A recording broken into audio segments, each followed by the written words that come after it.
अनंतानंद सिद्ध गणेश भगवान की जय। देवादिदेव मूलनायक आदिनाथ भगवान की जय। देवादिदेव शासनायक भगवान महावीर स्वामी की जय। आचार्य भगवत सुचंद्र स्वामी की जय। आचार्य भगवत देवीराज सागर जी महाराज की जय। आचार्य भगवत विशुद्ध सागर जी महाराज की जय। आचार्य भगवत देवी भव सागर जी महाराज की जय।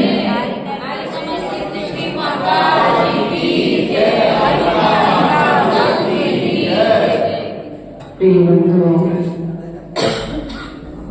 यहाँ पर एक जय कथा संग्रह नाम का ग्रंथ जो जिनालय से प्राप्त हुआ, उसके प्रथम भाग में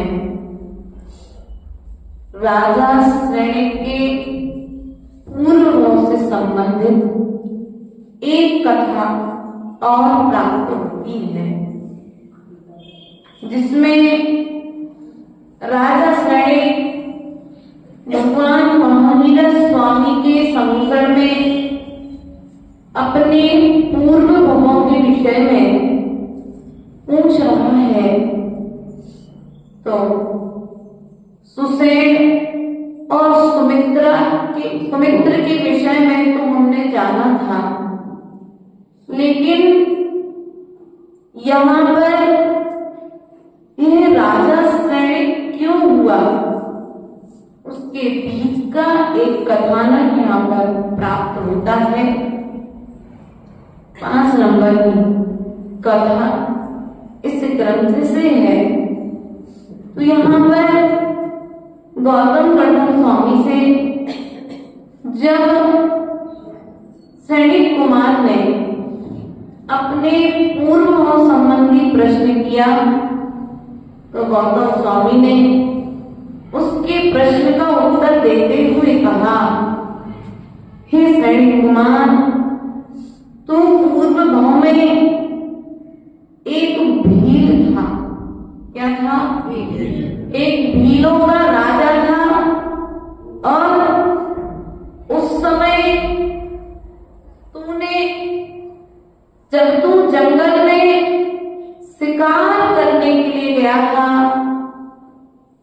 उस समय तूने एक दिगंबर मुनिराज के दर्शन किए थे, और जब तूने भगवान के दर्शन किए, दर्शन करने के पश्चात में उन मुनिराज ने तुमसे नियम लेने की बात कही थी, क्योंकि तू जंगल में रह करके पशु पक्षियों को मारा करता था, उनका शिकार करता था, उनका मांस बेचता था, तो उनका मांस खाता था।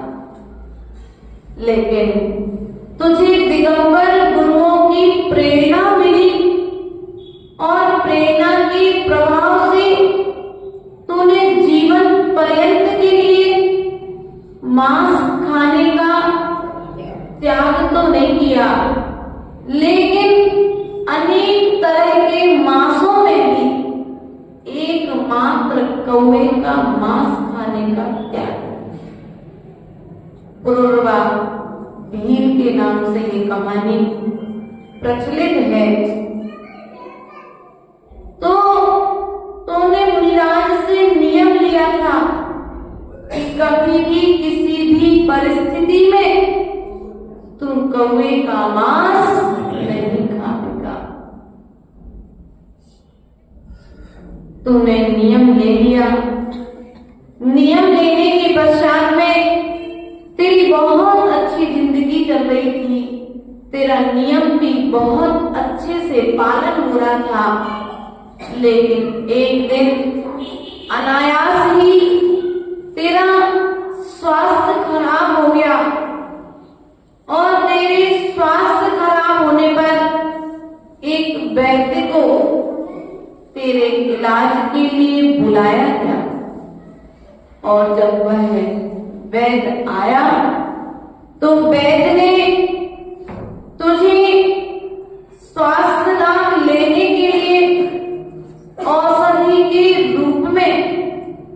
कौवे का मांस ग्रहण करने के लिए कहा। तेरी पत्नी ने भी तुझे बहुत समझाया कि औषधि के रूप में कौवे का मांस ले लो और जब स्वास्थ्य ठीक हो जाए तो पुनः उन गुरु के पास जाकर के नियम ले लेना। लेकिन उस समय तूने अपनी पत्नी से कहा था कि मैंने गुरु से नियम लिया है, अब मेरे प्राण जाना है तो चले जाए, लेकिन मैं अपना लिया हुआ नियम नहीं तोड़। और तूने अपना नियम नहीं तोड़ा सो तू मरण को प्राप्त हुआ, और मरण को प्राप्त करके तू स्वर्ग का देव हुआ, और देव होकर के उसके पश्चात में तू राजा श्रेणी जैसी पर्याय को तूने प्राप्त किया है। इसलिए प्रिय बंधुओं, अपने जीवन में जब कभी भी नियम धारण करो तो विपरीत परिस्थितियों में उस नियम को तोड़ना मत, उस नियम को छोड़ना मत, क्योंकि वे विपरीत परिस्थितियां तुम्हारे नियम की परीक्षा लेने के लिए आई हैं। और यदि उन विपरीत परिस्थितियों में तुम डगमगा गए तो उन विपरीत परिस्थितियों की विजय होगी और तुम्हारे नियम की हार होगी। इसलिए तुम अपने जीवन में हमारे लिए इस कहानी से यही शिक्षा मिलती है कि विपरीत परिस्थिति में भी यदि हमने कोई नियम गुरुजनों से आजीवन लिया है तो उस नियम को कभी भी तोड़ना, धोखे से टूट जाए, भूल से टूट जाए तो उस अत्याचार का प्रतिक्रमण करना चाहिए, लेकिन बार बार उस टूटे हुए नियम को अनाचार की ओर लेकर के नहीं जाना। अत्याचार अर्थात जो पाप एक बार होता है उसे अत्याचार कहते हैं, जो पाप बार बार किया जाता है उसे अनाचार कहते हैं। इसलिए प्रिय बंधुओं, हमने आज तक अपने नियमों में आलू का त्याग कर दिया, धोखे से एक दिन आलू ग्रहण कर दिया। अब तो नियम टूट गया तो क्या करो, रोज के लिए आलू का ग्रहण करना प्रारंभ कर दो। अपन को बच्चों को सिखाना चाहिए, बेटा एक दिन टूटा है, 30 दिन का त्याग किया था, एक दिन का प्रायश्चित ले लेना और एक दिन का एक्स्ट्रा पालन, एक दिन का रात्रि भोजन टूटा है ना, कोई बात नहीं, क्या करो उसे, बोलो तो। यदि एक दिन का छूटा है रात्रि भोजन, धोखे से प्रमाद जानबूझ करके नहीं तोड़ना, नहीं तो जान एक दिन खा ले रहे, एक दिन एक्स्ट्रा पालन कर नहीं, ये भी नहीं है। प्रमाद से कई बार हो जाता है और नियम लेने के बाद कोई भी अभक्ष वस्तु को ग्रहण नहीं करना, क्योंकि गुरुजन कहते हैं अभक्ष का त्याग करने की बात नहीं है, भक्षण की योग्य वस्तु में तो प्रमाण की बात कही। जो ग्रहण करने योग्य है उस वस्तु में परिमाण रख लो, प्रमाण रख लो कि हम इतनी सब्जियां ग्रहण करेंगे, लेकिन जो सब्जियां अभक्ष हैं उनमें प्रमाण रखने की बात नहीं की, उनके तो त्याग करने की ही बात की। लेकिन हम करते क्या है, अभक्ष का त्याग करते नहीं है और हरि के नाम पर अभक्ष का भी परिमाण, कितनी हरि का नियम बोलो तो 10 हरि का नियम है। 10 हरि में धनिया पत्ती है, 10 हरि में मूली भी आ जाएगी, 10 हरि में अरे अरे तुम्हारी बात कहाँ कर रहे हैं, हम तो उनकी बात कर रहे हैं जो करते हैं। सब लोग तुम्हारे जैसे तत्व ज्ञानी नहीं है माँ, क्योंकि ग्रंथ पढ़ने की उन्हें फुर्सत, और जब तत्व ज्ञान नहीं है तो कहीं ना कहीं प्रमाद तो जीवन में। इसलिए अभक्ष्य वस्तुओं के लिए सभी प्रकार के जमीन कंद, जानते हो ना, जमीन से निकलने वाली वस्तुएं, उनको ग्रहण करने की बात अपने आप में, उनका तो त्याग ही करना चाहिए। और व्रतों के समय में अष्टमी, चतुर्दशी, नमोकार मंत्र के, भक्तांबर के, कल्याण मंत्र के, तत्वार सूत्र के, 1234 के आप लोग जो जो भी व्रत करते हैं, उन व्रतों के दिनों में भक्ष्य भोजन को ही ग्रहण करना चाहिए, शुद्ध भोजन को ही ग्रहण करना चाहिए।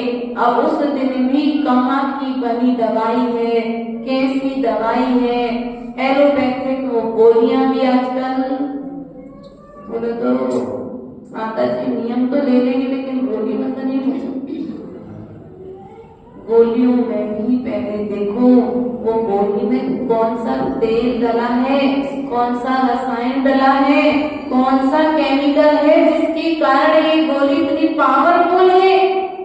यदि शुद्ध है तो लो, वरना हमारा तो ऐसा विचार रहता है व्रत के दिन तो आयुर्वेदिक गोली भी नहीं लेना चाहिए।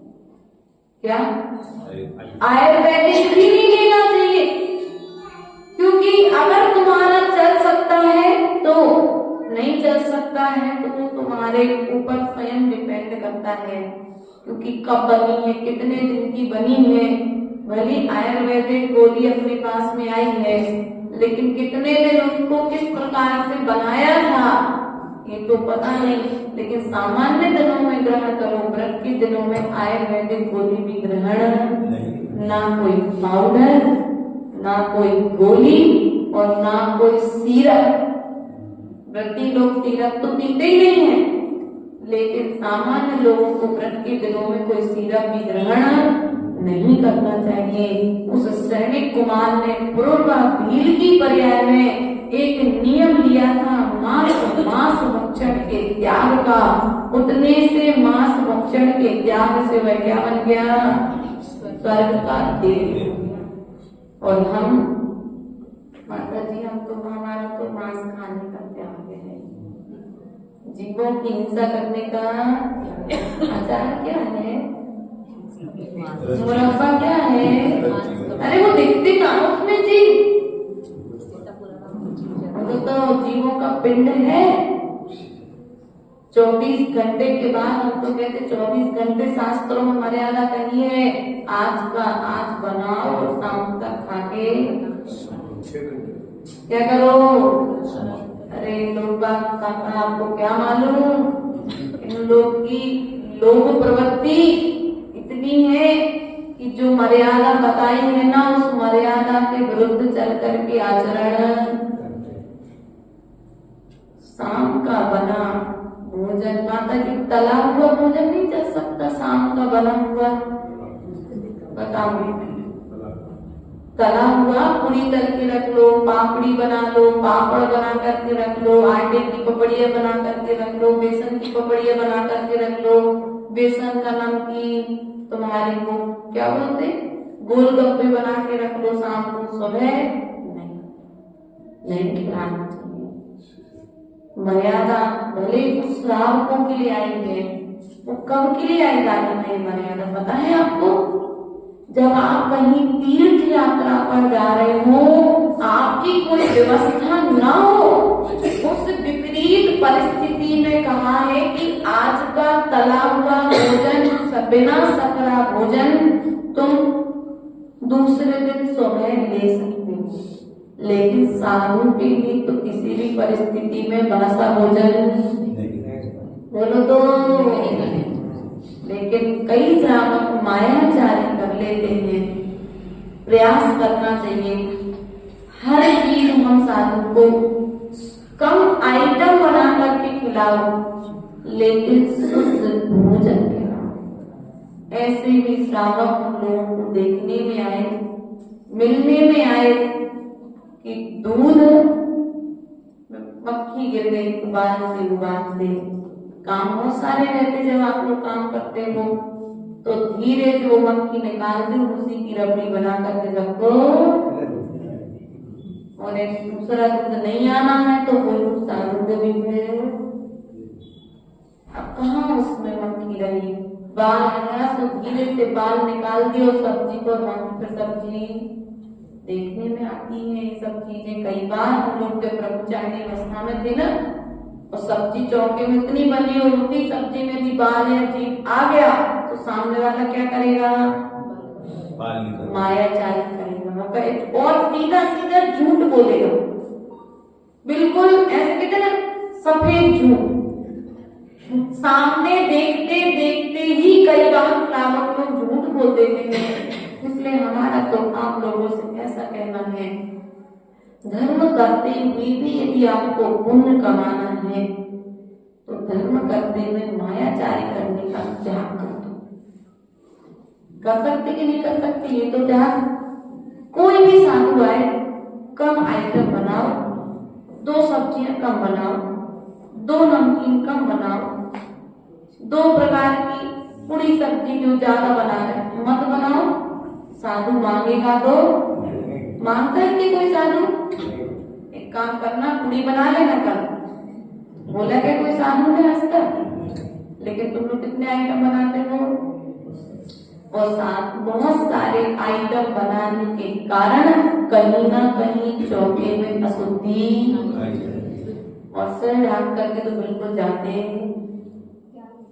सिर ढाकने का तो चौकी में तो बिल्कुल, आज की घटना माता जी को आहार कराने गई थी, और जब आहार कराने गई शोध करके मैंने पात्र को व्यवस्थित रख दिया कि अब चलाना है बस, और चलाने के लिए द्वारा जब पात्र उठाया तो उस खीर में इतना बड़ा बाल किसी का तुरंत ऊपर गिरा किसी का।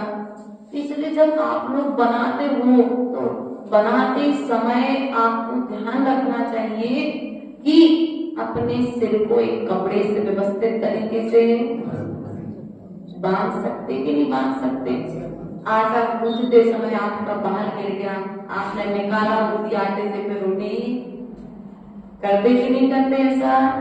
माताओं, ये लोग तो हाथ देने के लिए आते हैं, बाकी पूरी प्रोसेस चौकी की आप लोगों के हाथ में होती है ना। इसलिए आप लोगों को विवेकवान बनना पड़ेगा, क्योंकि यदि विवेकवान नहीं बनोगे तो धीरे धीरे पाप जुड़ता जाएगा, और स्त्री पर्याय से तुम्हें जो आदि का पद प्राप्त करके जो ये स्त्री पर्याय का छेदन करने के लिए तुम व्रत नियम संयम धारण कर रहे हो ना, स्त्री पर्याय का छेदन नहीं होगा, क्योंकि स्त्री पर्याय का मूल कारण थी मायाचारी, थी ना। और मायाचारी अभी भी निरंतर चल रही है।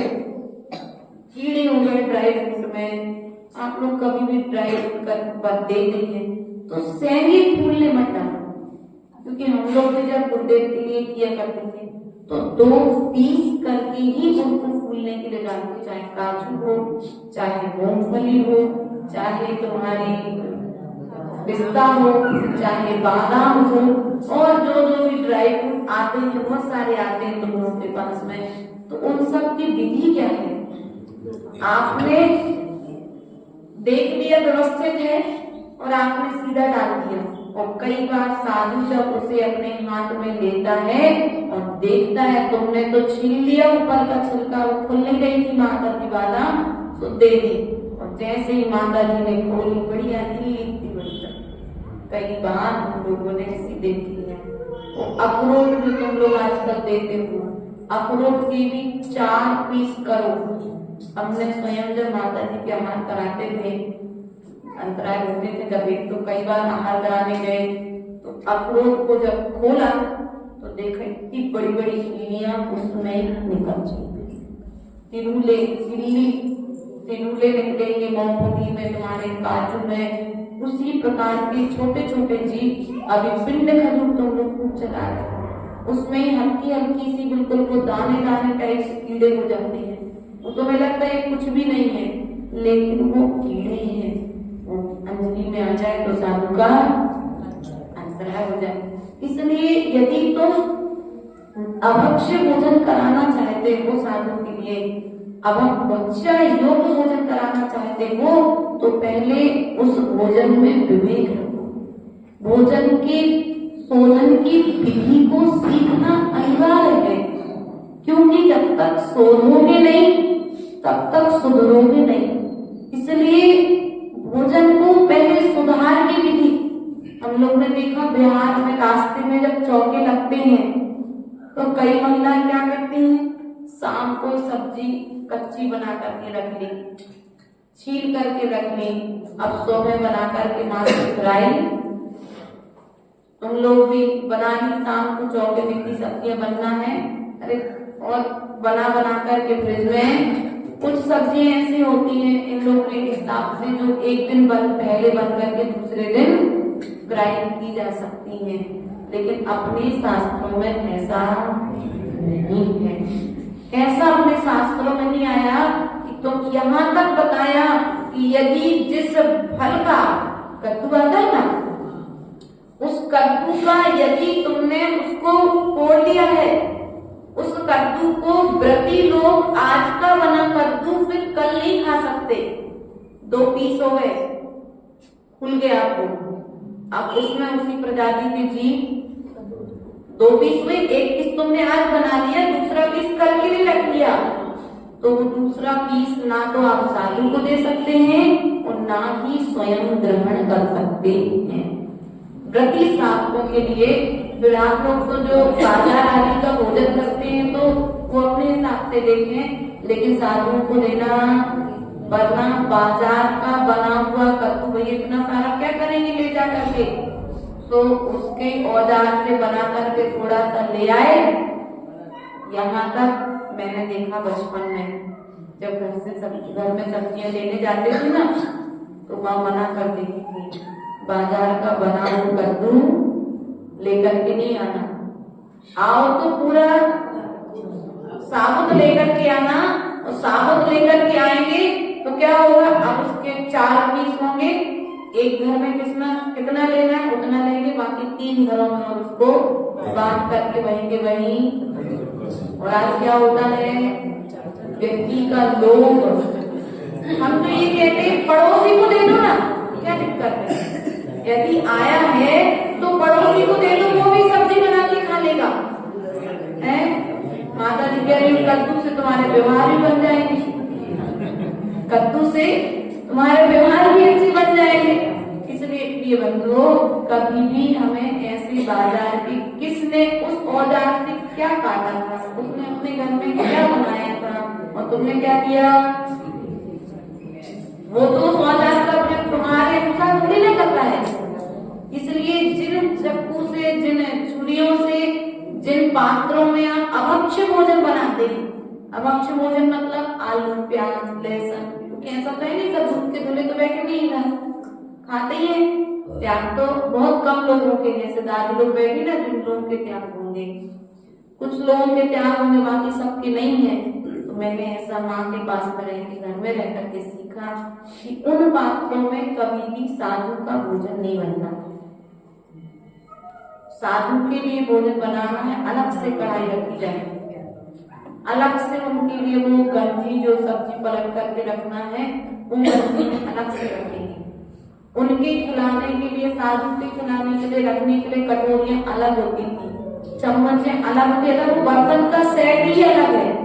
जिस दिन साधु आएगा उस दिन वो बर्तन एक दिन पहले निकलेंगे, मजेंगे, धुलेंगे और फिर दूसरे दिन सुबह चौके में यूज। और हम लोग क्या करते हैं, कई लोग ऐसा नहीं करते हैं।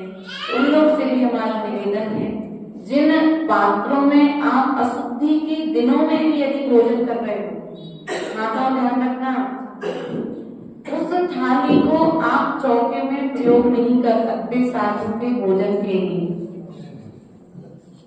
और यदि करते हैं तो फिर आप, उसकी विधि क्या है, थाली पहले तो लकड़ी मतलब मिट्टी की पात्र होते थे तो फेंक देते थे, अब मिट्टी के पात्र नहीं है तो उसकी व्यवस्था ये बताइए आगम में कि जिस पात्र में आपने भोजन किया है उस पात्र को आप अग्नि में तपा करके गर्म कर सकते हैं।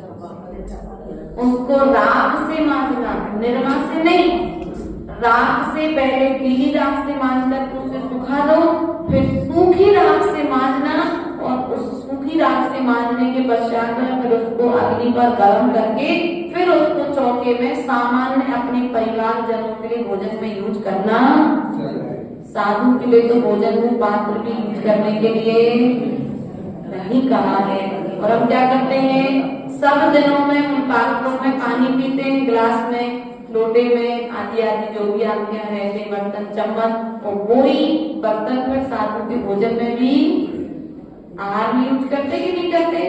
यदि जो लोग करते हैं तो परिवर्तन ला लें, क्योंकि हम लोग अभी बिरुल बाजार गए थे, ये भैंसदेही में हम लोग रहे अक्षरा दीदी के गांव में। उनके यहाँ उन्होंने एक व्यवस्था बना रखी है, एक जगह बर्तन इकट्ठा करके ले लिए महिला मंडल ने, गांव छोटा है तो वो लोग क्या करते थे, जिनके यहाँ चौका लगना है ना तो वो बर्तन का सेट पहुंच जाएगा, सामने वाला उन बर्तनों में भोजन बनाएगा और फिर वापस पैक करके अध्यक्ष जो भी है मंदिर के उनके पास में व्यवस्थित सौंप देगा। ऐसे बिरुल बाजार जब पहुंचे वहां पर भी ये हमने देखा महिला मंडल का सिस्टम, 2 बोरी बर्तन उनके व्यवस्थित सेट रखे हैं। तो जिनके घर पर भी चौका लगना है, साधुओं का भी वहां जाना आना कम है, तो 1 चौका 2 चौका लगते वो बर्तन उसमें ही करके व्यवस्थित पैक करके रखते थे। लेकिन अपने पास में इतनी व्यवस्था है कि अपन अपने घर में ही 2 तरह की व्यवस्था को डिवाइड करके रख सकते कि नहीं रख सकते। तो आप लोगों के ज्ञान के लिए हमने आज ये बात आपको बताई है। राजा श्रेणिक ने एक छोटा सा नियम लिया था, तो आप लोग कम से कम आज इतना नियम जरूर ले लेना, जिन पात्रों में अशुद्धि के दिनों में भोजन करते हो उन पात्रों में हम सुपात्र को आहार नहीं कराएं।